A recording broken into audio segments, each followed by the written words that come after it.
अस्सलाम वालेकुम, welcome back in the new video. तो आज हम देखेंगे कि एक्सेप्शन हैंडलिंग क्या होती है। तो हमने पिछली वीडियो में फॉर लूप देखा, तो हम इसी कॉन्सेप्ट को मतलब फॉर लूप को ही थोड़ा सा दोबारा से देखते हैं, उसमें मसला क्या आता है और फिर देखते हैं कि एक्सेप्शन क्या होती है। इसी में हम एक्सेप्शन को लेके आते हैं, मेरे कहने का मतलब ये है। तो ये देखो, मैंने खैर पुराना ही हमारा कोड है बिल्कुल।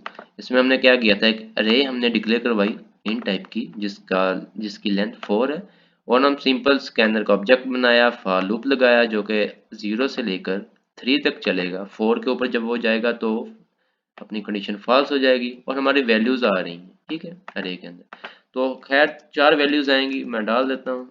तो ये देखो, वो कहता है बिल्ड सक्सेसफुल, कोई मसला नहीं, ठीक है। अब हम इसके अंदर लेके आते हैं एक्सेप्शन। मैं यहाँ पर क्या कर देता हूँ, इस यहाँ पर मैं इसको 5 कर देता हूँ, ठीक। या छोड़ो, मैं 7 कर देता हूँ, जो भी आप अरे की लेंथ से ज़्यादा डाल दो कुछ भी। तो अब क्या होगा, मैं यहाँ पर वैल्यूज डाल रहा हूँ यूं करके, और ये देखो वो क्या कहता है कि exception in thread main. Main के अंदर हमारी एक्सेप्शन आई है। वो कहते हैं एक्सेप्शन क्या है, वो कहता है अरे जो है हमारी इंडेक्स, अरे का जो इंडेक्स है वो आउट ऑफ बाउंड हो चुका है, ठीक है। और उसमें हम बताया कि फोर्थ इंडेक्स के बाद उसका मतलब फोर्थ इंडेक्स के ऊपर वो अरे जो हमारी आउट ऑफ बाउंड हो चुकी है। अब यहाँ पे मसला क्या हुआ है मैं बताता हूँ। देखो, हमने ARR बनाया, अपनी एक अरे थी, उसका 0 इंडेक्स था। उसने कहा ठीक है, हमने यूजर ने वैल्यू दी, वो इसके अंदर आ गई, ठीक है। ध्यान से सुनो बात को, ठीक है। इसको मैं यार, हमने उस यूजर ने वैल्यू दी, 0 इंडेक्स के अंदर आ गई। यूजर ने वैल्यू दी 2 इंडेक्स के ऊपर आ गई। यूजर ने वैल्यू दी, वो 3rd इंडेक्स के ऊपर आ गई। अरे की लेंथ क्या थी, 4। एक वैल्यू यहाँ पर, एक वैल्यू, दूसरी वैल्यू, तीसरी और चौथी, 4 वैल्यूज यहाँ पर होगी पूरी, ठीक है। लूप दोबारा से चला, ठीक है। आई की वैल्यू क्या थी, आई की वैल्यू 3 थी। आई में प्लस प्लस हुआ, आई की वैल्यू 4 होगी। क्या 4 छोटा है 7 से? कंडीशन ट्रू थी हमारी। ये लाइन एग्जीक्यूट हुई। उसके बाद क्या हुआ, वो कहता है अरे का जो 4th इंडेक्स है ना, उसके अंदर तूने वैल्यू लेनी है यूजर से। अब मुझे ये बताओ, अरे का जो 4th इंडेक्स है वो तो है ही नहीं। क्यों नहीं है? क्योंकि हमारी अरे का जो साइज ही 4 है, वो 0 से लेकर 3 तक था। अरे का 4th वाला इंडेक्स ही नहीं है, ठीक है। तो वो वैल्यू कैसे लेगा यूजर से? तो यहाँ पर आती है एक्सेप्शन। अब यहाँ पर देखा ये जाता है कि अब हम अपनी एक्सेप्शन को कैसे हैंडल करें। तो खैर, मैं इसमें इस प्रोग्राम में भी इस एक्सेप्शन को हैंडल कर सकता हूँ, लेकिन यहाँ पर अगर मैं करूँगा तो आपको मैं अच्छी तरह से समझा नहीं पाऊंगा, ठीक है। तो हम एक नया प्रोग्राम लिखते हैं जिसमें मैं सिंपल कुछ 2 इंटीजर्स लेता हूँ, ठीक है। मैं कहता हूँ कि जी इंटर फर्स्ट नंबर, ठीक है। स्कैनर का ऑब्जेक्ट फिर से हमने खत्म कर दिया, चलो कोई बात नहीं। सिस्टम क्या था अपना, scanner input is equal to new scanner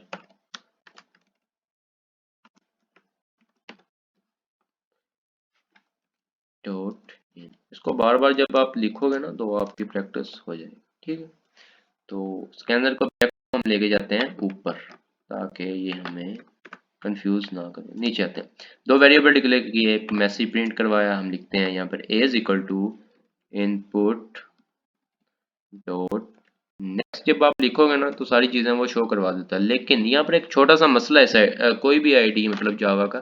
देखो, अब यहाँ पर अगर हमने लगाया डॉट, सारी चीजें आ रही हैं, नेक्स्ट मैंने लिखा, ठीक आ रहा है। अगर मैं यहाँ पर गलती से लिख दूं जे, अब मैं यहाँ पर ठीक कर दूं, देखो वो हमें सजेशन जो है वो दे ही नहीं रहा, लेकिन इसको देने चाहिए, ठीक है। यार मुझे तो आता है सिंटैक्स का, कोई ऐसा इशू नहीं है, ठीक है। यहाँ पर मैं अगेन एक और मैसेज शो करवाता हूँ, इंटर सेकंड नंबर, ठीक है। तो यहाँ पर क्या करना पड़ेगा, B is equal to input dot next. Copy करते हैं यार, कॉपी मारो इसको, ये लो, हो गया। तो क्या होगा, कुछ भी नहीं होगा। सिंपल सिंपल दो वैल्यूज आएंगी, inter first number, inter second number, ठीक है। तो मैं क्या करता हूँ, मैं कहता हूँ कि एक मैसेज शो करवाओ जिसमें, बल्कि नहीं, हम एक और वेरिएबल करेगा जिसमें हम कहते हैं DIVI SI डिवीजन, एक डिवीजन का वेरिएबल बनाया आपकी आसानी के लिए बनाया सिर्फ। डिवीजन इज इक्वल टू ए जो हमारा है वो डिवाइडेड हो जाए किस पे हो जाए, बी पे हो जाए। तो डी आप यहाँ पर मसला ये है कि हमने यहाँ पर ये लिखा है और यहाँ पर हमने ये लिखा है। यहाँ पर वो क्या कह रहा है, वो कहता है कि not a statement illegal character. अगर करेक्टर का देखा जाए तो आई थिंक फिर ये वाला आना चाहिए। ये लो डिवीजन का मैंने दूसरा डाला था, ये है बैक स्लैश जो होती है ना प्रोग्रामिंग में, जो बैक स्लैश होती है वो हमारी डिवीजन को शो करती है।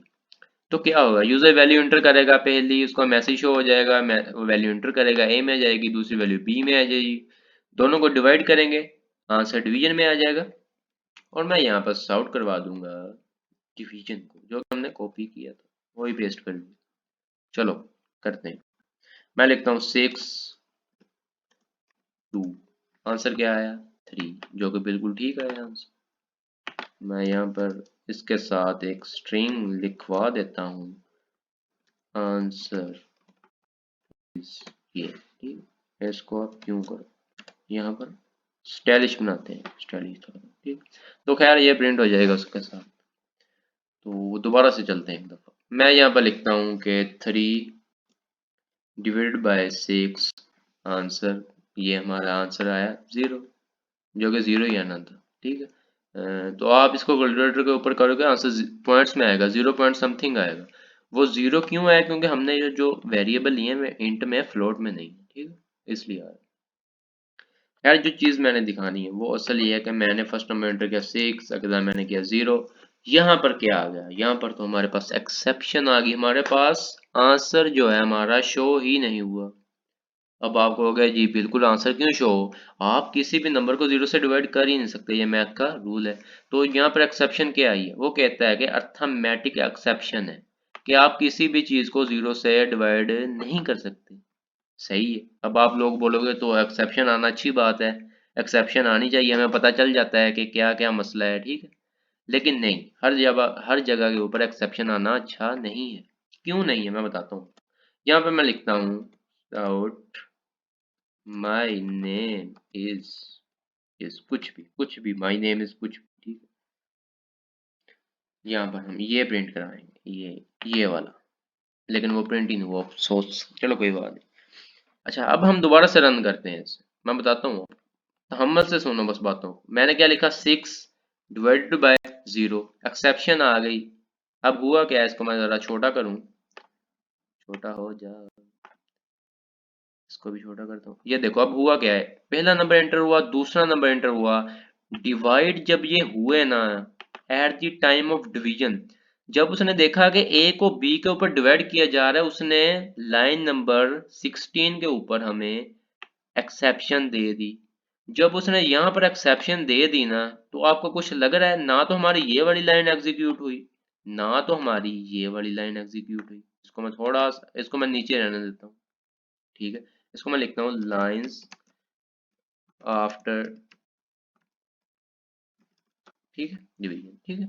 अब क्या हुआ, डिवाइड तो वो यहाँ पर हो रहा था ना, प्रिंट यहाँ पर हो रहा है, लेकिन खैर उसके बाद हमारी ना ये वाली लाइन प्रिंट हुई, ना हमारी ये वाली लाइन प्रिंट हुई। यहाँ पर आप देख सकते हो एक्सेप्शन आ गई है, ऐसा ही हुआ ना। अच्छा अगर मैं आपको कहूँ एक्सेप्शन आती है तो आती रहे ठीक है, लेकिन हमारी अगली लाइन तो प्रिंट होना है। अब एक्सेप्शन यहाँ पर आई है, मेरी बात को ध्यान से सुनना, एक्सेप्शन कहाँ पर आई है, यहाँ पर आई है। इन लाइंस का क्या कसूर है, ये जो लाइन ये वाली है ये वाली एग्जीक्यूट नहीं हुई, इनका क्या मसला बना है जो ये वाली लाइन एग्जीक्यूट नहीं हुई ठीक है। तो यहाँ पर आती है एक्सेप्शन, उसको हम करते हैं हैंडल। एक्सेप्शन मतलब होता है कि आप एक रूटीन में, एक आप रूटीन में चल रहे हैं सीधा सीधा, उसमें कोई अचानक कोई मसला आ जाता है ठीक है, तो उसको आप एक्सेप्शन बोल सकते हैं ठीक है। यहाँ पर अच्छा एक्सेप्शन अब हैंडल कैसे करते हैं, एक्सेप्शन हैंडल करने का सबसे आसान तरीका है कि ट्राई और कैच का ब्लॉक बना दिया जाए। जो आपका एक्चुअल कोड है ना, आपने उसको लिखना है ट्राई के अंदर, ट्राई का एक अपना ब्लॉक ऑफ कोड होगा, उसको हम यहाँ पर बंद करते हैं यहाँ पर ठीक है। देखो ये ट्राई है, हमने यहाँ पर ट्राई लिखा, इसकी जो ओपनिंग पैरेंथेसिस है ये बिल्कुल स्टार्ट में आएगी, उसकी क्लोजिंग, इसकी क्लोजिंग ब्रैकेट के अंदर अंदर आपने सारे का सारा कोड लिखना है ठीक है, समझ आई बात की? अगर नहीं आई, मैं इस कोड को खत्म कर रहा हूँ, इसमें कोड को बल्कि कंट्रोल जी कर देता हूँ आपके लिए। ये देखो, मैंने ये जितना भी कोड लिखा है ना, ये जितना भी मैंने, बल्कि मैं स्कैनर तक की करता हूँ, मैं यहाँ तक सारा जितना भी हमने कोड लिखा था मैंने सारा रिमूव कर दिया। मैं लिखता हूँ ट्राई, ये एंड ऑफ ट्राई मैं यहाँ पर लिख रहा हूँ, एंड ऑफ ट्राई, ठीक। और इसके अंदर जितना भी कोड हमने कॉपी किया था, कट किया था, उसको हम यहाँ पर पेस्ट कर देते हैं। ट्राई के अंदर हमने सारा का सारा कोड पेस्ट कर दिया, एंड ऑफ ट्राई यहाँ पर एंड हो रहा है, और ये हमारा का सारा कोड है। और इसके बाद हमने लिखना है कैच, कैच यहाँ पर लिखना EXCEPT, एक्सेप्शन ई, और इसकी आपने पैरेंथेसिस लगानी है, लेकिन यहाँ पर एरर क्यों आ रहा है, सी छोटा है, कैच का सी छोटा है। याद रखना, चीजें भूल जाती हैं, कोई मसला नहीं होता। अगर जब आप इसको बड़ा लिखोगे ना, तो वो देखो थोड़ा सा इटैलिक हो जाता है, इसका मतलब सी छोटा है, ठीक है।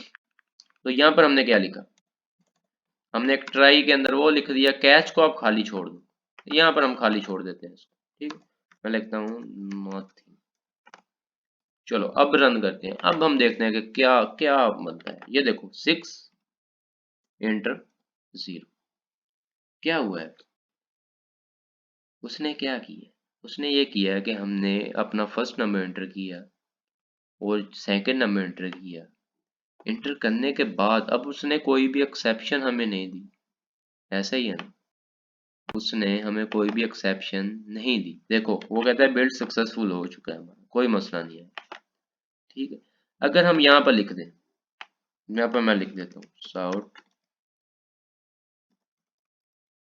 एक्सेप्शन, तो अब देखना क्या होता है।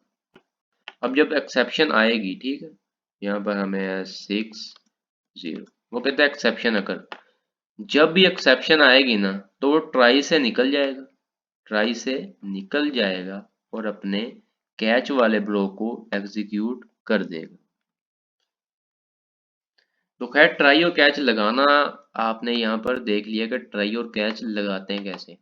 हम मज़ीद जब आगे पढ़ेंगे तो इसको मैं और ज़्यादा एक्सप्लेन करूँगा। एक्सेप्शन हैंडलिंग बहुत ज़्यादा काफ़ी यूज़ होती है, तो इतनी भी ज़्यादा नहीं, लेकिन इसका फिर भी यूज़ होती है। तो अभी फ़िलहाल आप इसकी ट्राई कैच की मतलब एक्सेप्शन हैंडलिंग की बिल्कुल बेसिक आपने देख चुके हैं, ठीक है।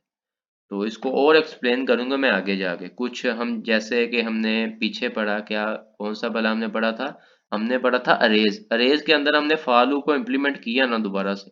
अब जब हम आगे जाके और कोड करेंगे ना, तो हम वहाँ पे करेंगे, वहाँ पर आपके और 2 3 4 चीज़ें जो कि आपकी मतलब समझ में नहीं आ रही होंगी, वो आपको मतलब पता चल जाएगा, वो क्लियर हो जाएंगी। ओके, फिर मिलते हैं।